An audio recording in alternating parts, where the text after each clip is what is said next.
So guys, magluto tayo ng bagoong. So, sa bagoong. Itong rekado niya, asukal, bawang, sibuyas, suka, mantika, at yan ang gamit ko. Luto tayo ng bagoong. Tapos na pala ako nagluto ng ulam. Ito yung ulam ko. Ito yung ulam ko. Sabaw. Ayan, magluto tayo. Mag-init ako ng mantika. Ayan. May update ko kayo guys ha. Saglit lang ha. May yan ko lang yung mamaya pagkulo ng mantika. Saka natin magluto tayo. Luto tayo ng bagoong. Ito yung mga rekado ka pala. Itong bagoong 3 kilo. 3 kilo guys. Tapos asukal 2 kilo.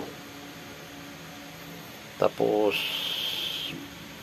suka service 1. At siyempre may mantika, sibuyas at saka bawang. Ito yung magic sarap. Ngayon nagpapakulo na tayo ng mantika. Takpan natin para madaling makulo, para madaling uminit. Update ko mamaya kayo guys ha. Kaya pala nagluto ako ng bagoong guys, para sa Indian Mingo at para sa kalabaw, manggang hilaw kalabaw, at saka sa Indian Mingo na andun sa sidecar ko. Ang dami kasi nag-request sa akin ng bagoong.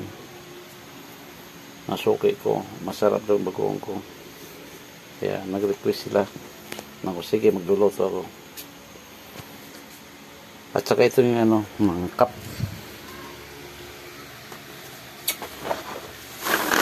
Lagayan ko. Ano na? Natapon.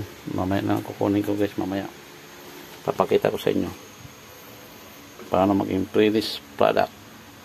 Ito, medyo mainit na. Pwede na to guys. Update ko kayo. I-ano na natin yung bawang. Lutuin. Ito na guys, magluto na tayo. Kumukulo na. Hello. Unahin mo natin bawang.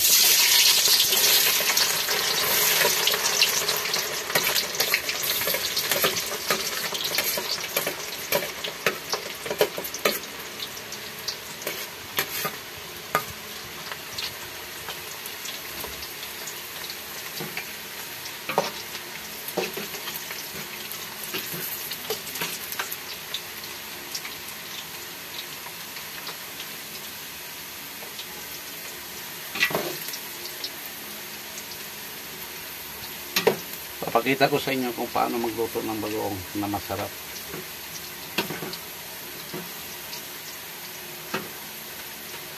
Kailangan lutuin muna ang bawang. Hindi pwedeng hindi mo